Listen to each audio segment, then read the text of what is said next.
સ્વાગત છે મિત્રો તમારું અમારી યુટ્યુબ ચેનલ પર મિત્રોમાં જીએસઆરટીસી એટલે કે ગુજરાત રાજ્ય માર્ગ વાહન વ્યવહાર નિગમ દ્વારા કંડક્ટરની ભરતી માટેની જાહેરાત કરવામાં આવેલ છે, જેમાં મિત્રો જાહેરાત ક્રમાંક જીએસઆરટીસી 2023-24-32 મિત્રો વધુમાં જોઈએ તો નિગમની જાહેરાત ક્રમાંક જીએસઆરટીસી 2023-24-32 કંડક્ટર કક્ષામાં સીધી ભરતી ભરવા માટે તારીખ 7/8/2023 થી 6/9/2023 સુધી ઓજસની વેબસાઇટ ઉપર ઓનલાઈન અરજીઓની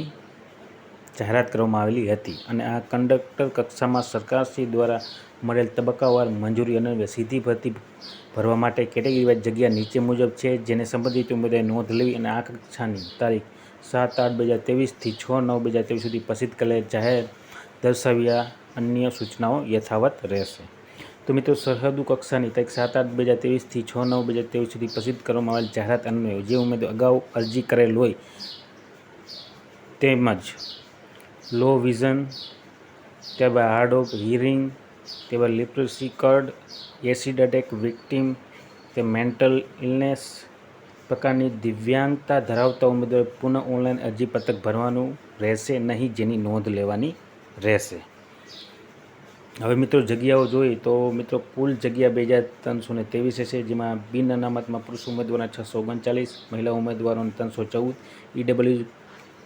એસ કેટેગરીમાં પુરુષ ઉમેદવારો 155, મહિલા ઉમેદવારો 76, ત્યારબાદ એસીબીસી ઉમેદવારમાં પુરુષ ઉમેદવારો 420 અને મહિલા ઉમેદવારો 206, ત્યારબાદ અનુસૂચિત જાતિમાં પુરુષ ઉમેદવારો 109, મહિલા ઉમેદવારો 53, અનુસૂચિત જનજાતિમાં પુરુષ ઉમેદવારોને 234 અને મહિલા ઉમેદવારો 114 અને ત્યારબાદ માજી સૈનિકોને 232 અને દિવ્યાંગ ઉમેદવારોને 92, ટોટલ મળીને મિત્રો 2324 જેટલી જગ્યાઓ પર ઓનલાઈન અરજી મંગાવવામાં આવે